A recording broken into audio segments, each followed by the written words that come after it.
noches. ¿Cómo le va a todos ustedes? Hoy en Unidad Federal tenemos muchos temas para abordar. Invitados va a estar Cecilia Gómez Mirada, una referente dentro de lo que es el Poder Ejecutivo, también referente dentro de lo que es el movimiento de las mujeres en acción. Por otro lado, también vamos a estar con distintos actores. Vamos a hablar de temas internacionales con el licenciado Hernán Villar y el tema de los movimientos sociales, ¿no? Esta estigmatización que hay de los movimientos sociales, y va a estar en el programa Gildo Honorato. Bueno, para la apertura del programa quiero comentarle a todos ustedes qué es lo que no pasó en la semana. Pasó de todo y ante todo, bueno, felices Pascuas para todos los creyentes en el catolicismo y también felicidades por las Pascuas judías. En este contexto digo que pasó de todo. Pasó de todo porque se venía con un operativo de desgaste a Martín Guzmán, ministro de Economía. Un Martín Guzmán que se lo vio hace 2 días de alguna manera fortalecido, si a ustedes les parece así le podemos decir. ¿Por qué? Porque el presidente de la Nación anuncia la ayuda económica para los jubilados, la ayuda económica para los monotributistas, trabajadores de casas particulares, y con la presencia de Martín Guzmán y con 40 referentes del Poder Ejecutivo, de distintos poderes ejecutivos también, tanto a nivel municipal, provincial y nacional. Bueno, un Martín Guzmán donde, como les dije antes, se lo vio fortalecido, que ahora está viajando para Washington para un acuerdo multilateral o bilateral con Estados Unidos y también para hablar de temas del Fondo Monetario Internacional. Ustedes saben que tenemos, lamentablemente lo digo, nadie lo dice con fortuna, lamentablemente tenemos desde el año 2018 al Fondo Monetario Internacional con nosotros. Como este año había que realizar las erogaciones por 19.000 millones de dólares, se llegó a un acuerdo y el fondo monitorea todo. Y el fondo lo tenés cada 3 meses controlando las actividades que desarrolla un país. Actividades, obviamente, y todo lo que está referido a tarifas, a subsidios, jubilaciones, etc. Por eso digo, lamentablemente, pero era la única salida, la única alternativa que tenía el gobierno, porque sin acuerdo con el fondo, ustedes saben cómo se venía comportando los mercados financieros, que es lo que pasaba con el dólar blue. No dólar blue porque vos vayas a comprar o no dólar, sino por lo que sería el dólar que ancla o que marca expectativas que después se trasladan a precios. Dólar que estaba a 2.30 y termina en 195, no importa, 200, si ustedes quieren llamarlo en ese contexto. Entonces, este acuerdo hizo apaciguar ese lado. Lo que no apaciguó fue la inflación. Inflación que se dio a conocer en este transcurso de la semana del 6,7%. 7,2% de alimentos. Alimentos en el primer trimestre aumentó un 22%. Preocupación altísima por parte de todos los argentinos, por parte del gobierno nacional, que también le hizo perder poder de fuego al gobierno nacional y le hizo perder también electorado. Ya que estamos hablando que de aquí a un año va a haber elecciones y son 12 meses que hay nada más que tiene que haber de buena gestión, porque después viene toda la rosca política o lo que llamamos la rosca política. Bueno, Martín Guzmán viaja a Estados Unidos, tiene la primera revisión del Fondo Monetario Internacional y los números le van a dar. Y acá entramos a hablar de este apoyo económico para las personas de menos recursos. Estamos hablando de, por un lado, para los jubilados, los que ganan menos de 2 jubilaciones mínimas, se le otorga una suma de 12.000 pesos, que adicionado a los 6.000 que recibieron el mes pasado, el tramo sería de 18.000, como aporte por afuera de lo que es la jubilación. Ahora vamos al caso de los monotributistas, categoría A y B. Algunos los llaman monotributristes, ¿no?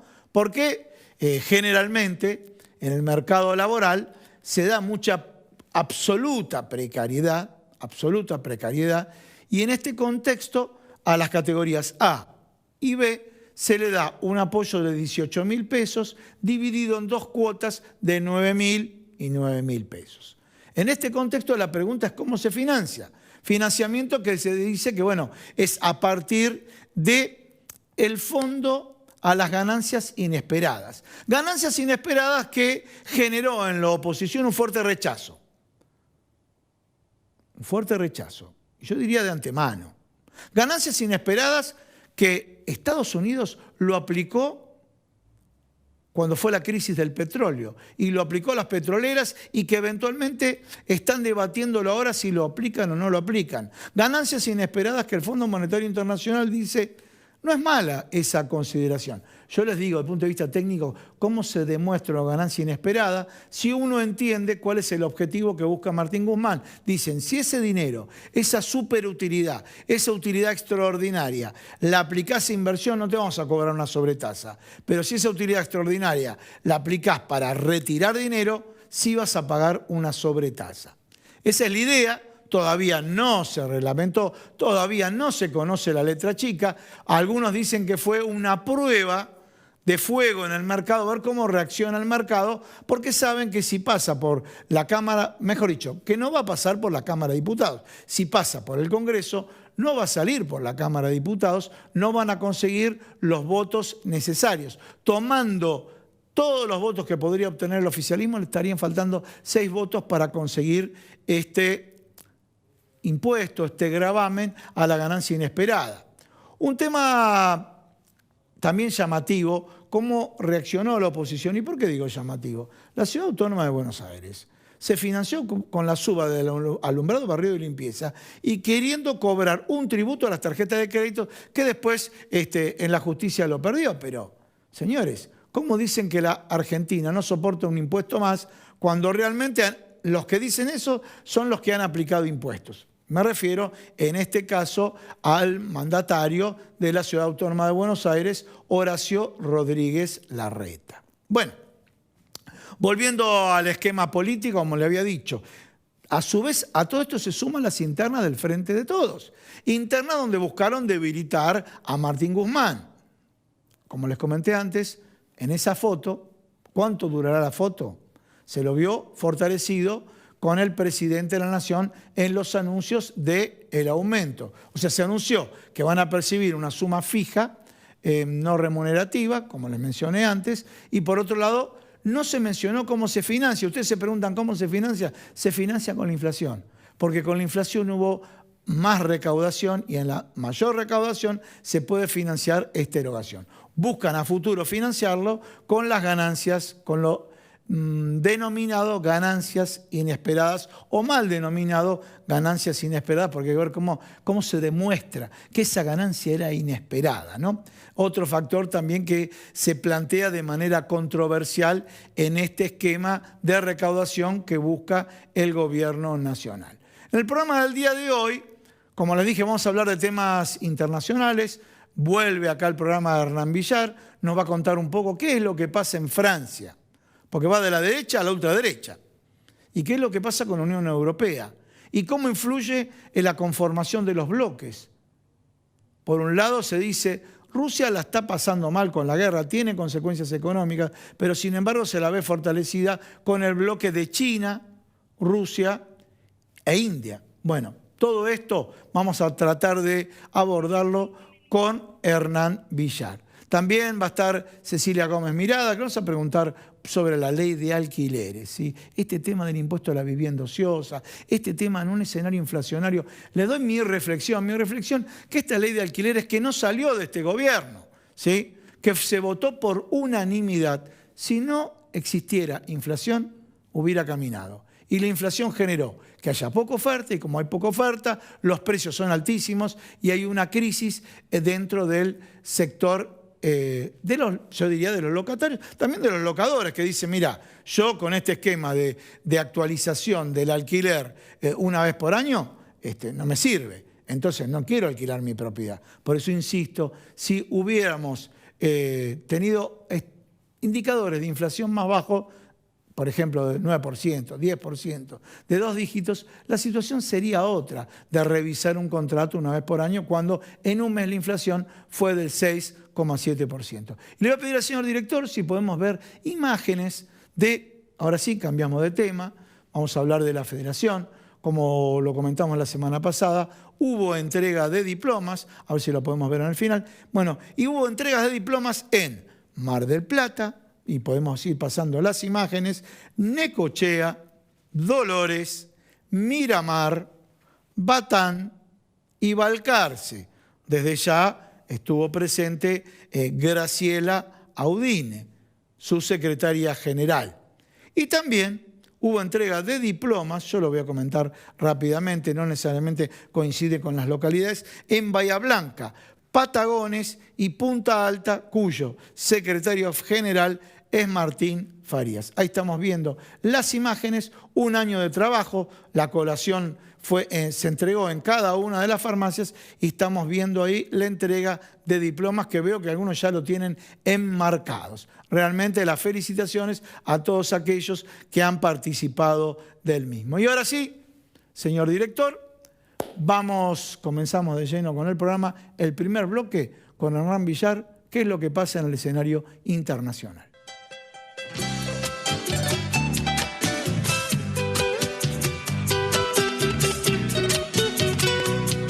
Bueno, señores, lo comenté en la apertura del programa, queremos hablar del escenario internacional que podemos comenzar por la Unión Europea y por Francia, y para hablar de ello estamos con Hernán Villar, que hace rato que no venía al programa. ¿Cómo te va? Bien, Gustavo, gracias por la invitación. No me digas que no te invitaba, ¿eh? Me tenías olvidado. Eso no sí, me digas que te tenía olvidado. Sí, me tenías olvidado. Bueno, pero bueno, acá estamos.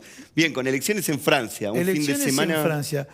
¿Qué representa una elección en Francia en lo que es la Unión Europea? Bien, es la pregunta, ¿no? En Francia se cocinan los climas políticos, ¿no? Se dan las revoluciones, la gran discusión europea siempre se da en Francia, ¿no? Y esta no es una foto, no es la excepción. Ahí tenemos los candidatos, sí. Marine Le Pen y Emmanuel Macron, que ya estuvieron en un balotaje hace 5 años, que es lo que dura el mandato presidencial en Francia. Ya en la otra oportunidad ganó Macron. Si uno ve cómo quedó el electorado, el domingo de las elecciones quedó con un 27% Macron, 23% Marine Le Pen y un 22% Jean-Luc Mélenchon de una izquierda, ¿no? Bastante marcada, no tan extremista, pero sí una izquierda de ley, ¿no? Lo que se están contando ahora son los votos, a quién va a ir el electorado de Mélenchon, que si uno sigue un hilo lógico, si bien no apoyan a Macron, deberían estar en las antípodas de Le Pen, ¿no? Algo que por ahora las encuestadoras, se publicó una por la tarde de ayer, ¿no? Muy importante en Francia, que dice que la mayoría de los votos, o un 7% de los votos, irían para Macron. Eso le daría la posibilidad de tener más del 50% y ganar las elecciones, ¿no? Vemos que es la segunda vez que van al mismo balotaje y se enfrentan dos modelos que parecen no estar siendo representativos de todo el electorado en Francia, y vemos el mismo rebote en toda la Unión Europea. Es decir, Macron, que pertenece a una centro-derecha liberal, y una Marine Le Pen, hija de Jean-Marie Le Pen, un ultra xenófobo de derecha, es un señor ya muy grande por estos años, tiene más de 80 años, pero bueno, ella representa una extrema derecha francesa que cada vez tiene más votos, ¿no? Este es un síntoma que sea la segunda vez que esté en un balotaje, ¿no? Esto marca los grandes cambios que se están dando en Francia y los desafíos que tiene la Unión Europea, sobre todo en miras a futuro, ¿no? Si vemos en los últimos 40 años hubo solamente 5 presidentes en Francia, ¿no? Mitterrand, que estuvo de principios de los 80 hasta la mitad de los 90, de ahí el que era alcalde de París, Jacques Chirac, se hizo cargo del Elíseo hasta el año 2007, y después tenemos 3 cargos más que duraron, justamente Sarkozy 2007-2012, François Hollande, se me escapaba, volvía el socialismo a la presidencia en 2012 al 2017, y ahora está Emmanuel Macron en busca de una reelección que no se les dio al resto de los presidentes anteriores, ¿no? ¿De la centro-derecha a la derecha? Bueno, ¿O de la derecha a la derecha? Es un debate, ¿no? Porque uno en la política dice, bueno, ¿a quién está más? Uno puede estar a la derecha de alguien y está más a la derecha, claro, ¿no? creo que de Marine Le Pen a su derecha solamente está la pared, digamos. Entonces todo el mundo queda del otro lado, ¿no? Entonces, inclusive, son zurditos al lado de Marine Le Pen. Y con el discurso que tiene Le Pen, claramente. Contar a la ¿no? gente qué es lo que dice en su discurso, Marine. Es un discurso que tiene rebote en todos lados, ¿no? Vemos a Ayuso en Madrid, en la alcaldía de Madrid, vemos en el Congreso alemán también que va ganando escaños, vemos un poco Boris Johnson en el Reino Unido, por más que salió del Brexit, el Reino Unido siempre es un actor fundamental en el viejo continente. Bueno, por supuesto tiene un problema migratorio, ya su padre. Tema migratorio, bien. Tema migratorio. Bien. Por ejemplo, la relación Francia con Rusia, que en este momento sabemos que hay un conflicto entre Rusia y Ucrania. ¿Qué dice Marine Le Pen? Marine Le Pen quiere llegar a un arreglo, tiene una mirada un poco como la de Trump, ¿no? Llegar a un arreglo con Vladimir Putin, desactivar las tensiones, y ahí derechas e izquierdas, Mélenchon y Le Pen tienen un mismo punto en común, que es Francia sacarla de la OTAN, o por lo menos que cambie su protagonismo en la OTAN, ¿no? Que ha quedado, ¿no? La Organización del Tratado del Atlántico Norte ha quedado muy desgastado en el conflicto ucraniano también, ¿no? Por su participación. Para Le Pen es un costo demasiado alto y le quita poder de acción a Francia para su diplomacia. Vemos desde principios de años cómo Macron inclusive se ha puesto a la cabeza de la negociación para con los rusos, algo que vimos en las reuniones inclusive que... Vimos, no nos avisaste, esa mesa gigante que estaba... Esa mesa gigante que parece de película y sí. El presidente francés diciendo que no se querían hisopar en Rusia para que no tengan el ADN de él, bueno, una serie de cuestiones que no sirvieron para mucho, pero que lo habían posicionado a Macron ya en retirada. Merkel, desde diciembre, Olaf Scholz es el nuevo canciller alemán, no estando Merkel una figura principal dentro de la Unión Europea, Macron parecía posicionarse ahí, algo que le daba más intención de votos y en donde Le Pen en campaña se hizo fuerte porque a través de la guerra, de lo que está ocurriendo, el conflicto con Rusia, se han encarecido casi un 40% de la cuestión energética en toda Europa y en Francia en particular. Para lo cual Le Pen... La baguette francesa también aumentó un 37%. Bueno, no tenía ese dato, pero sí. Bueno, a vos que te gusta la baguette seguramente es un indicador que indicador de inflación de un producto. En cuenta. Bueno, sin ir más lejos, tanto Francia, España como Italia por estas horas empezarían a subsidiar la energía, ¿no? Algo que es un acontecimiento distorsivo de precios y demás que se está discutiendo en toda Europa en este momento, pero Le Pen dice, ¿para qué vamos a tener un conflicto con los rusos y pagar más caro las cosas? ¿Cuándo podríamos llegar a un arreglo en una mesa de negociaciones, ¿no? Esto, la cuestión migratoria, la cuestión tributaria. La cuestión migratoria es muy importante. Francia recibe muchos migrantes todos los años. Inclusive Le Pen quiere sacar del acuerdo Schengen, el de libre circulación de los europeos por toda la Unión Europea. Bueno, sería un cambio de paradigma. Y como te decía antes, como bien planteabas vos en tu pregunta, en Francia se respira el clima político. Es decir, si Francia gira a la derecha como plantearía Le Pen, es un actor muy importante, ¿no? Para el viejo continente y sentaría un precedente para las futuras políticas en la Unión Europea, ¿no? Bien, cerremos, pero es para largo, pero cerremos con algún tema que a vos te parezca relevante de esta tragedia de la guerra de Ucrania y Rusia. Un temita que te parezca relevante así de último momento. Bueno, la elección francesa tiene mucho esto de la participación de la OTAN. Esta semana se dio una noticia que tuvo mucho impacto, alto impacto, porque desde un noticiero en Moscú dice Rusia ya está entrando en la Tercera Guerra Mundial. Guerra Mundial fue... Pero yo te tiro título, a ver si te parece. Sí. Tercera Guerra Mundial, un título. Para los rusos... Otro título. Alianza China, Rusia, India.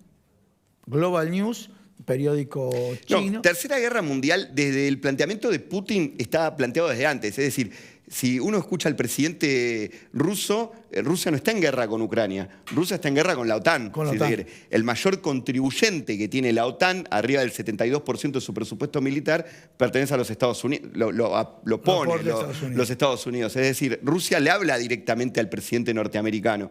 Si uno revisa, por ejemplo, las charlas que tenía Zelensky con Donald Trump, ustedes saben que hubo una investigación, inclusive Hunter Biden, el hijo del actual presidente Joe Biden de los Estados Unidos, estaba metido en una intriga electoral dentro de lo que era Ucrania, ¿no? Donald Trump inclusive quiso sacar a Estados Unidos de la OTAN y decir, no nos vamos a empantanar en un conflicto bélico en Ucrania con un drama humanitario como el que vemos, y con un drama económico como el que también vemos, porque en términos energéticos la llave de gas de toda Europa la tiene Rusia. La tiene Rusia. Entonces es un conflicto ahí que... O sea, parecía que no, pero la tenía más clara Donald Trump que Joe Biden. En términos de política internacional, Sí. el año pasado, con la retirada militar de Afganistán por parte del gobierno norteamericano, que estuvo 20 años empantanados en Medio Oriente, y con cómo está negociando la cuestión ucraniana ahora, no está encontrando salidas, digamos. Estados Unidos se encuentra empantanado en estas cuestiones. De hecho, Joe Biden, a quien se lo ha visto perdido en algunos actos públicos, Sí, algo que llama un poco la atención. Que saludó y no tenía nadie al lado. Es el tercer gaffe, es el tercer error que se manda. Un hombre octogenario, un cuadro político de los Estados Unidos, pero el run run puertas adentro de los Estados Unidos y lo que se habla en las relaciones internacionales está ayornado a la nueva manera de hacer política, ¿no? En ese punto hay que ver. Y por otro lado, si la crisis energética llega a todo el continente europeo, ¿qué va a pasar con sus aliados en la OTAN? Porque este domingo, el 24, hay elecciones y por más que las encuestas, vos sabés que yo les di la partida de defunción a todas las encuestadoras a partir del año 2016, porque no son representativas. Ustedes ven que vamos a elecciones y después de las elecciones salen con otros números que ninguna encuestadora las toma en cuenta. Bueno, en teoría va a ganar Macron, ¿no? Según lo que dicen las encuestadoras. Ahora, si gana Le Pen, ¿cómo empieza a quedar Estados Unidos o la OTAN ante el mundo, ¿no? Claro. Entonces, ahí vemos que... Bien, vos preguntás sobre Rusia, China y demás. Bueno, la hegemonía en términos de relaciones internacionales quizás esté virando también de lado, ¿no? Lo que en principio del siglo XXI fue la lucha contra el terrorismo y Estados Unidos a la cabeza de esa cuestión, bueno, quizás ahora Rusia, China empiezan a generar un eje, ¿no? Esto de que la energía rusa se pague en rublos, ¿no? O hacer nuevas monedas de reserva. Quizás empiecen a discutir la hegemonía europea norteamericana, ¿no? Es un punto, por eso digo, son tiempos de cambios, se están viendo en todas las políticas porque no es casual que en todo el mundo hay escenarios de balotaje. Nosotros que cubrimos las elecciones de todos los países, siempre termina un escenario polarizado o de grieta, como se le dice acá en la Argentina. Ese es un síntoma que hay que tomar en cuenta, que obviamente lo ha acelerado la crisis de la pandemia, ¿no? Que lo ha dejado mucho más al descubierto. Muchísimas gracias, Hernán. No, gracias por la invitación. Señores, un pequeño corte, no se vayan. Continuamos acá en Unidad Federal.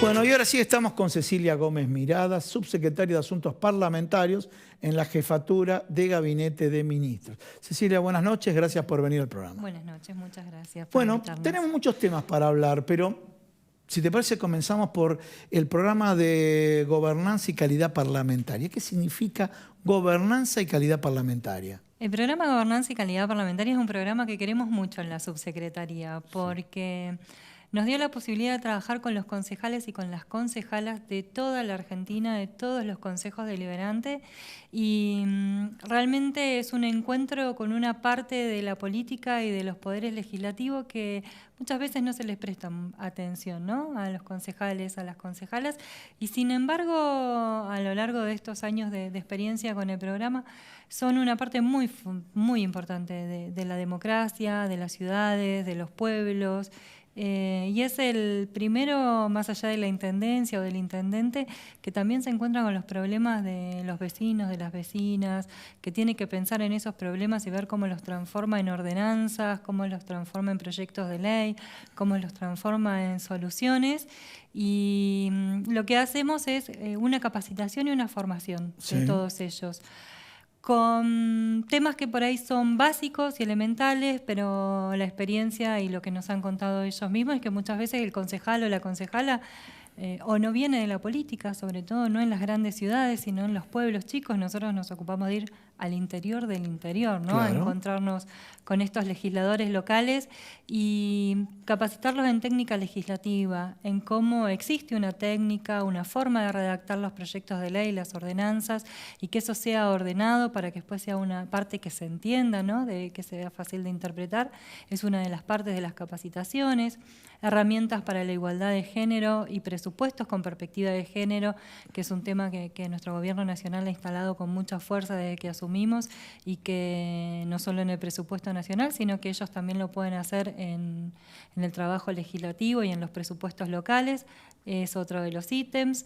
La calidad, los sistemas de gestión de calidad y los procesos con normas, como las normas ISO, pero para las legislaturas es otro de los temas. Y después algo que es muy importante, que es la participación ciudadana. Te interrumpo. Cuando hablas de calidad en la legislatura, a ver, ¿qué interpretamos por calidad? Procesos. Sí, la mejora de procesos. La mejora de los procesos, la sistematización de los procesos, el orden de los procesos. La mejora continua. La mejora continua, eso es lo que nosotros trabajamos con los consejos deliberantes. Y vos imaginate que por ahí nosotros estamos acostumbrados al AMBA, al conurbano, ciudades numerosas, claro, con una cantidad de habitantes que los consejos deliberantes también son numerosos, son de 24, 21. Y quizás en otras provincias o en los departamentos, en las localidades, estamos hablando de consejos deliberantes de 5. De 5, sí, de totalmente. 7, de 9. Sí, sí. Entonces trabajamos con todos ellos y hablando de género, cuando vos decís consejo deliberante de 5 y demás, ¿ya está habiendo más concientización del tema de género? Sí. Mira, estuvimos la semana pasada en Salta. Hicimos 2 encuentros, uno en Salta Capital y el otro nos fuimos para el sur de la provincia, estuvimos en Metán. Y sobre todo en Salta Capital, donde vinieron concejales de la zona, del centro de la provincia, tuvimos experiencias, obviamente, algunas concejalas que contaban violencia en el laboral y obviamente que todavía existe, pero otros consejos deliberantes donde ya habían armado comisiones y mesas de trabajo donde participaban concejales y concejalas para pensar normativas con perspectiva de género, para pensar la perspectiva de género en el Consejo Deliberante, o sea, tenés de todo, ¿no? Bien. Pero ya te estás encontrando en provincias del norte grande como Salta con esta realidad donde hasta los propios concejales participan de forma activa en la agenda de género. Vamos, Brasil. Hubo encuentro de líderes. Contanos un poco de qué se trató. Estuvo muy buena, o sea, pasamos de Salta a América Latina, sin escalas. Estuvimos con algunos funcionarios del Gobierno Nacional que integramos el Grupo de Puebla, invitados por la Universidad Estatal de Río de Janeiro a un encuentro académico donde distintos líderes de la región y de Europa, porque también participó José Luis Rodríguez Zapatero y también participó Yolanda Díaz, que es la vicepresidenta segunda de Brasil y a su vez es la ministra de Trabajo. Estuvimos debatiendo y se estuvo trabajando fuerte sobre democracia e igualdad. Estuvo muy interesante, o sea, estuvimos reflexionando sobre la importancia de la democracia, ¿no? En todos los países donde no queremos que la derecha avance y tenemos que ver cómo fortalecemos nuestras instituciones. Todo el debate pasó por eso, pasó por ese lugar, cómo fortalecemos la democracia y cómo generamos cada vez más distribución igual de la riqueza, ¿no? Y trabajamos para desandar las desigualdades en América Latina. O sea, proceso largo, ¿no? Ya lleva muchos años, pero que no deja de estar bien presente. La verdad que muy, muy interesante escucharlo a Lula, escucharla a Dilma. ¿Cómo lo ves a Lula? Muy bien. ¿Lo ves la proactivo, verdad, sí? Brasil está en un proceso como estábamos nosotros en el 2019. O sea, esto lo digo con mi corazoncito progresista. Obvio. Y peronista. Ellos están, todo lo que es la militancia y la dirigencia, muy, muy contenta y con muchas expectativas sobre las elecciones. Ahora en abril se presentan las candidaturas y las elecciones son en octubre. Así que hay mucha expectativa. ¿Y cómo lo ves personalmente en el encuentro cara a cara con Lula? Muy bien, la verdad, rejuvenecido. ¿Ah, sí? Con un discurso muy aguerrido, o sea, con mucha necesidad de con lo que mismo que estábamos viviendo nosotros en Argentina en el 2019, de ganar las elecciones y dar vuelta a la página a un proceso que no viene siendo muy feliz para el pueblo de Brasil. Bueno, pasamos desde gobernanza al encuentro de líderes. Y si te parece, cerramos con un tema que trabajaste vos mucho, que está relacionado con el tema de alquileres. Se está debatiendo ahora la ley de alquileres.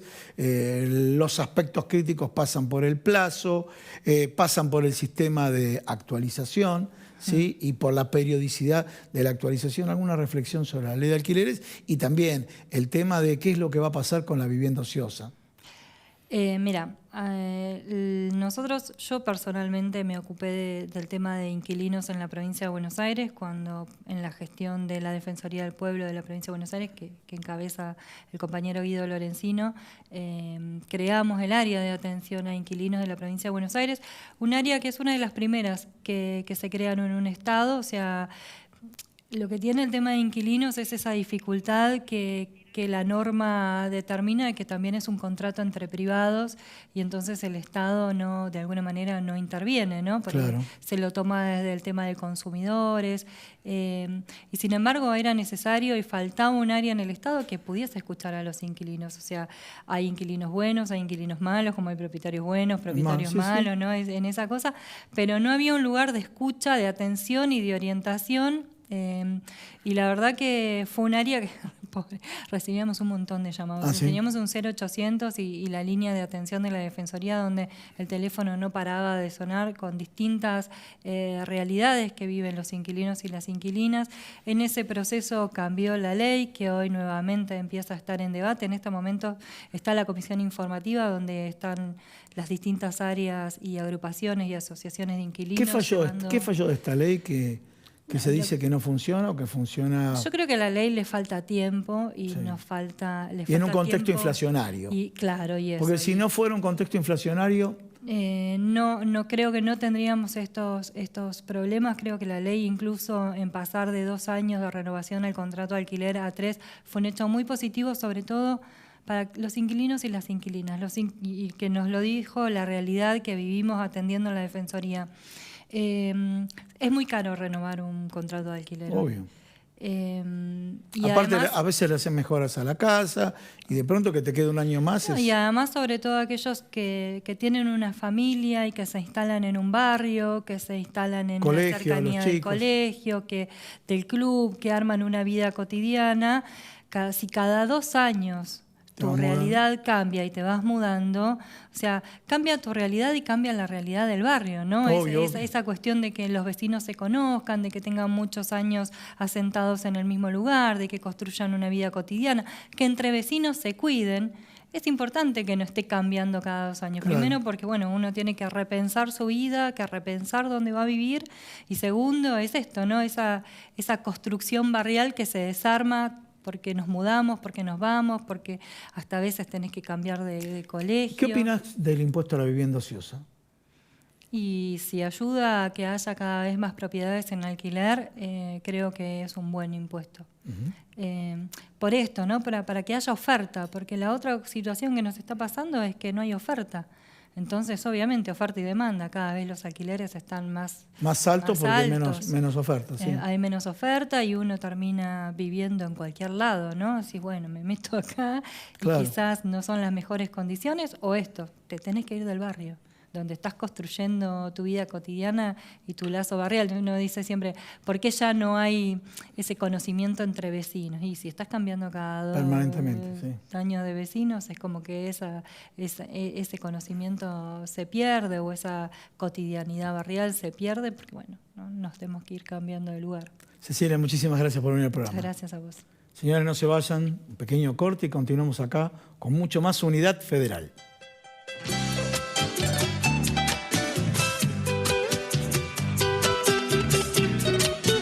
Bueno, señores, un tema que nos ocupa, no que nos preocupa, nos ocupa. El tema de los movimientos sociales. Los movimientos sociales, se habla mucho, tenemos obviamente las dos teorías. La gente que lo estigmatiza, por qué no trabajan. Y por otro lado, lo que realmente pasa cuando uno ve cómo está la gente, la situación, la inflación, cuánto afecta. Imagínense si afecta a un trabajador en relación de dependencia que empieza a estar en la línea de pobreza cuando antes estaba en la clase media. ¿Qué es lo que está pasando en la sociedad? Y por eso, para hablar del tema, vamos a estar con Gildo Honorato, secretario gremial de la Unión de Trabajadores de la Economía Popular. Gildo, buenas noches, gracias por estar en el programa. Contanos un poco, a ver, ¿qué respondés vos a la estigmatización que se hace con respecto a la economía popular? Bueno, creo que hay un gran desconocimiento, sobre todo de la dirigencia política, que aborda los problemas con mucha superficialidad. Está claro que la pobreza es un problema en la Argentina muy grande.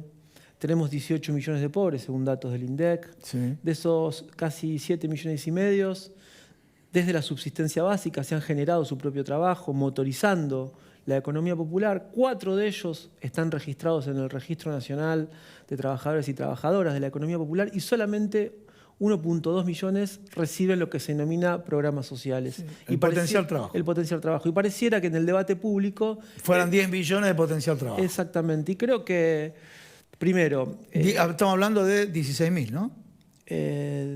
De potencial trabajo, sí. de 1.200.000 personas. No. El ingreso, el aporte, 16.000 pesos. Que ahora se actualiza, pero por eso te decía. Se actualiza conforme el movimiento del salario mínimo vital y móvil. El Sí. potencial trabajo es el 50% del salario mínimo vital y móvil.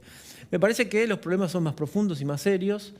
Y primero, el compañero o compañera que cobra un programa social trabaja, algo hace, el Estado tiene registrado su asociación comunitaria y por lo tanto qué tareas, cuántas personas son, qué producen, si producen o si tienen un trabajo de una labor social, le decimos nosotros, o economía del cuidado, donde mayormente son mujeres las que lo realizan. Eso por un lado. Por Economía del cuidado, cuidar a personas. Cuidar a la persona, desarrollar tareas de merenderos, en comedores, cuidado de niños, porque, por ejemplo, solamente en La Matanza tenemos 86 espacios de primera infancia. ¿Para qué? Para cuidar a los hijos o hijas de aquellos trabajadores de la economía popular mientras realizan sus tareas propiamente de la economía popular. Me parece ahí también que hay un desconocimiento en qué involucra a la economía popular. Yo te hablaba de 7 millones. Y nosotros ahí diferenciamos 3 segmentos. Sí. El primer segmento, el que se denomina o se caracteriza como el de la pobreza estructural. Estamos hablando de 2 o 3 generaciones en una familia sin conocer el trabajo, desocupados. Claro. Ese sector necesita un ingreso básico o ingreso básico universal, como se le denomina, y mucho acompañamiento comunitario y del Estado. El segundo segmento, el que mayormente ocupa la atención del debate público, es sobre la frase hay que generar, transformar los planes sociales en empleo. Bien, vamos ahí. Sí. ¿Hay que transformarlo en empleo? Bueno, primero hay que plantear la idea de que empleo ya no es trabajo. El empleo demanda un empleador y la economía popular ha generado trabajo sin empleador, una nueva asociación. Emprendedores.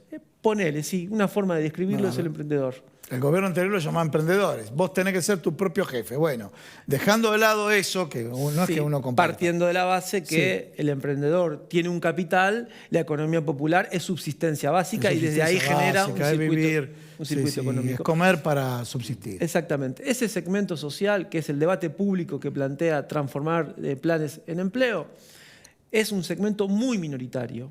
Ese segmento puede recuperar empleabilidad. ¿Qué le tenemos que brindar a ese sector? Algo que ya estamos haciendo. Generar capacitación y vinculación con el mundo pyme, vinculación con el mundo privado. Te digo más, el espacio al cual yo represento... ¿Están generando vinculación con las pymes? Sí, no solamente con pymes, estamos generando con la Fundación IDEA, una cooperativa de productos cosméticos de la Villa de Soldati, 8 compañeras, han pasado a ser 25 compañeras luego de un acompañamiento de la Fundación IDEA. No estoy hablando de la pyme de acá a la esquina, estoy hablando de las grandes empresas del país. Sí. Estamos generando capacitación en desarrolladores web. ¿Con quién? Con Accenture, una empresa global de desarrolladores, sí, obviamente, muy importante en América Latina. Y ahora estamos ya hay gente que está ahí incorporada, capacitándose y trabajando. Y estamos trabajando también con Toyota para generar alguna incorporación a alguno de los procesos de la cadena de valor de sus distintos productos.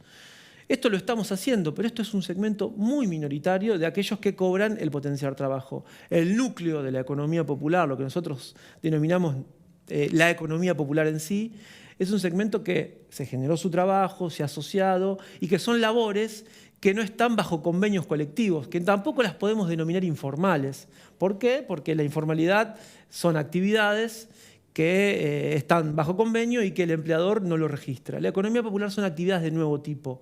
La más característica es el reciclador urbano o el cartonero. Sí, el reciclador urbano. El reciclador un tema urbano. importantísimo. Sí, solamente en la capital federal hay 8.000 compañeros y compañías recicladores urbanos organizados en cooperativas, en 12 cooperativas con convenios con el gobierno de la ciudad. Ese reciclador urbano, ¿qué gana? ¿Cómo cobra? ¿Por kilo de cartón? ¿Cómo cobra? Sí, bueno, en la ciudad es el lugar más avanzado. Hay una recolección a partir de circuitos que se han ido construyendo en articulación con el Estado.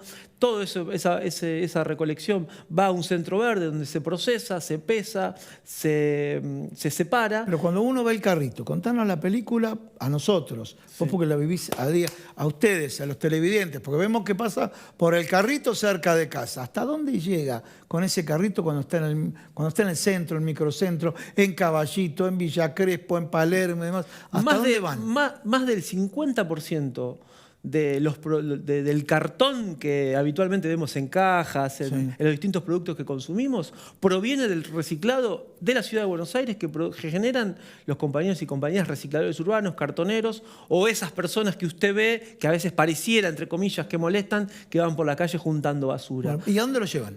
A una planta verde donde se procesa, se recicla. ¿En qué lugar están las plantas verdes? Bueno, tenemos en Chacarita, hay en Avellaneda, Bien. hay en distintos lugares. Bien, para saber un poco. Entonces, la ruta va o a Avellaneda o a Chacarita, por ejemplo. Y otros que hay también en otros lugares, perfecto. Y se están haciendo convenios del municipio. Esa es una actividad propiamente de la economía popular, generada desde la subsistencia básica, mayoritariamente a posterior de la gran crisis del 2001, y eso es trabajo desde el descarte social, nunca mejor dicho, desde el descarte. Sí. Y me parece que esas son las actividades que han generado actividades de trabajo que paulatinamente, en articulación con la institución, con el Estado, se van generando derechos, se hacen convenios, son compañeros que están teniendo ingresos mayores a lo de cualquier potencial trabajo porque hay un reconocimiento de ese trabajo.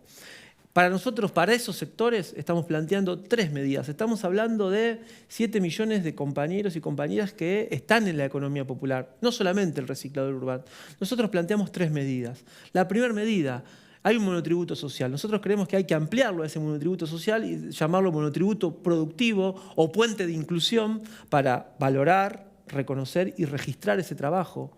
Eso es fundamental para que se reconstruya la relación fiscal. Eso es muy importante porque después se dice no aportan los trabajadores. Hay un puñado de trabajadores que aportan y mantienen al resto de la sociedad. Bueno, nosotros queremos aportar. La segunda medida, es muy difícil que los sectores de la economía popular o solamente de la informalidad puedan acceder al crédito. Por eso estamos planteando en articulación con el Ministerio de Producción un crédito no bancario a través de instituciones intermedias, cualquiera, clubes, sociedades de fomento, mutuales, alguna cooperativa de gran escala, y de esa manera reconstruir la relación financiera para que la producción, el trabajo que se hace, pueda ganar en escala y a la vez dignifique el trabajo. Y la tercera medida es la idea de reconstruir el vínculo comercial para poder venderle a alguien, al Estado o vincularlos al mundo privado. Eso permitiría, entre comillas, blanquear casi 7,5 millones de argentinos y argentinas que trabajan sin derechos, sin reconocimiento. Por otro lado, permitiría empujar crecimiento económico de abajo hacia arriba. Estamos acostumbrados al derrame, que abajo nunca llega, o a los boom de consumos destinados a los sectores integrados, principalmente clase media, media baja o clase media tradicional. Esos boom de consumo, además, traen inflación, pero eso es otra discusión que seguramente la vamos a abordar. Si nosotros empujamos ese crecimiento de abajo hacia arriba, de la periferia hacia el centro, podemos dignificar mucho el trabajo, discutir algunas características productivas distintas, descentralizar nuestra economía, que está muy concentrada, que está muy extranjerizada, y permitir, por ejemplo, recuperar el arraigo en los pueblos. Tenemos un éxodo interno hacia el conurbano, hacia los grandes conurbanos de las ciudades. Frenar el éxodo interno, reconstruir el arraigo, permitir consumo en origen, reserva de mercado, para que de esta manera se valorice el trabajo, se consuma en origen, dignifique a los pueblos y creo que a la vez estaremos haciendo un gran cuidado a lo que es el ambiente, que está muy dañado en todo nuestro país, sobre todo en los grandes conglomerados urbanos. Es decir, nosotros no estamos en contra del capital, no estamos en contra de que los empresarios ganen, no queremos una sociedad de pobres, al contrario, creemos que el trabajo es el ordenador social, que el gran debate es que esa pobreza que tiene capas geológicas de hace muchas décadas ha generado la subsistencia y que esa subsistencia tiene que ser reglamentada y dotar de derechos a la economía popular. Porque me parece que hay un desafío que la dirigencia política no ha comprendido, es que el capitalismo del siglo XXI es muy distinto. Puede crecer, puede generar productividad, puede generar muchas ganancias y no necesariamente demanda mano de obra. La otra vez hablaba con un economista que me lo explicaba bien y así lo pude entender porque era lo que nosotros veíamos, ¿no? Y el economista me decía, la composición del Producto Bruto Global, las finanzas, los servicios en general, desde el año 2013 superaron a la producción de la industria del trabajo. Y ahí está. Se puede ganar, se puede crecer y no necesariamente generar trabajo. Y esa comunidad, ¿a dónde la condenamos si no reglamentamos su trabajo? Clarísimo. Gildo, muchísimas gracias por venir al programa. Gracias por el tiempo, por la oportunidad y hasta cualquier momento. Por supuesto, te vamos a volver a convocar. Señores, vamos a un pequeño corte, no te vayas, quédate con nosotros.